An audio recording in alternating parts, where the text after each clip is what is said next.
भारत में corona virus की दूसरी लहर में वायरस के बदले हुए रूप ज्यादा घातक साबित हुए।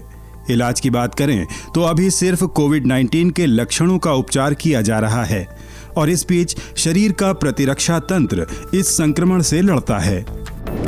अभी तक किसी ऐसी एंटीवायरल दवा होने की पुष्टि नहीं की गई है जो वायरस को पनपने से रोके।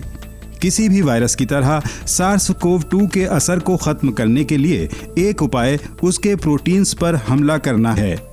इसी सिद्धांत पर पूरी दुनिया के वैज्ञानिक इन प्रोटीनों की संरचना और कार्यों को स्पष्ट रूप से जानने के लिए अध्ययन कर रहे हैं।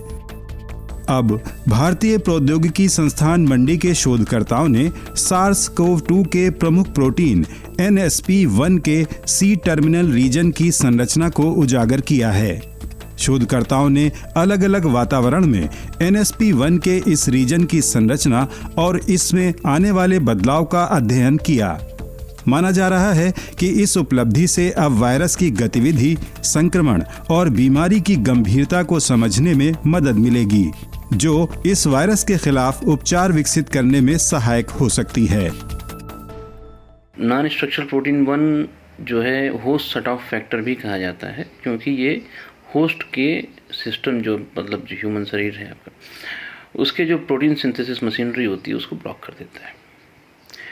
और अमेरिकन वैज्ञानिकों ने ये पाया है कि अगर इसके सी टर्मिनल रीजन मतलब जो सेकेंड हाफ होता है उसको अगर हटा दिया जाए तो रिवर्स बायोलॉजी होती है, उसका जो है उल्टा होता है, जो मैंने बताया कि वो सेट ऑफ फैक्टर होता है। तो ये बड़ा ज़रूरी था कि उसका स्ट्रक्चरल स्टडी किया जाए, उसका कन्फर्मेशनल स्टडी किया जाए कि भाई शेप क्या होता है उसका non structural protein 1 C terminal region का। SARS-CoV-2 वायरस में 1 से 16 तक गैर संरचनात्मक प्रोटीन यानी NSP हैं, जिनमें NSP1 होस्ट सेल के प्रोटीन को बाधित करता है और इसके प्रतिरक्षा कार्यों को दबा देता है। इस प्रोटीन की संरचना 180 अमीनो एसिड से होती है। NSP1 के 1 से 127 तक रीजन की स्वतंत्र संरचना को अल्बामा विश्वविद्यालय के शोधकर्ताओं ने प्रयोग के जरिए दिखाया था, जबकि कोशिकाओं के प्रतिरक्षा तंत्र को कमजोर करने में बाकी के 131 से 180 अमीनो एसिड रीजन यानी C रीजन की महत्वपूर्ण भूमिका है। IIT मंडी के स्कूल ऑफ बेसिक साइंसेस के डॉक्टर गिरी और उनकी टीम ने सर्कुलर डाइक्रोइज्म स्पेक्ट्रोस्कोपी और मॉलिक्यूलर डायनामिक्स सिमुलेशन की मदद से इस रीजन की संरचना को अलग से दर्शाया है।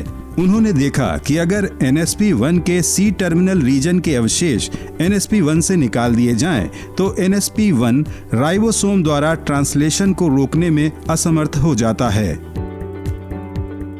हमने अभी पाया कि non structural protein 1 C terminal region जो 130 से 180 अमीनो एसिड रीजन हमने काम किया है, दोनों एक्सपेरिमेंट और मॉलिक्यूलर डायनामिक्स सिमुलेशंस दोनों मेथड से, तो हमने पाया कि ये डिसऑर्डर्ड होता है, हाईली डायनामिक होता है और फ्लेक्सिबल होता है।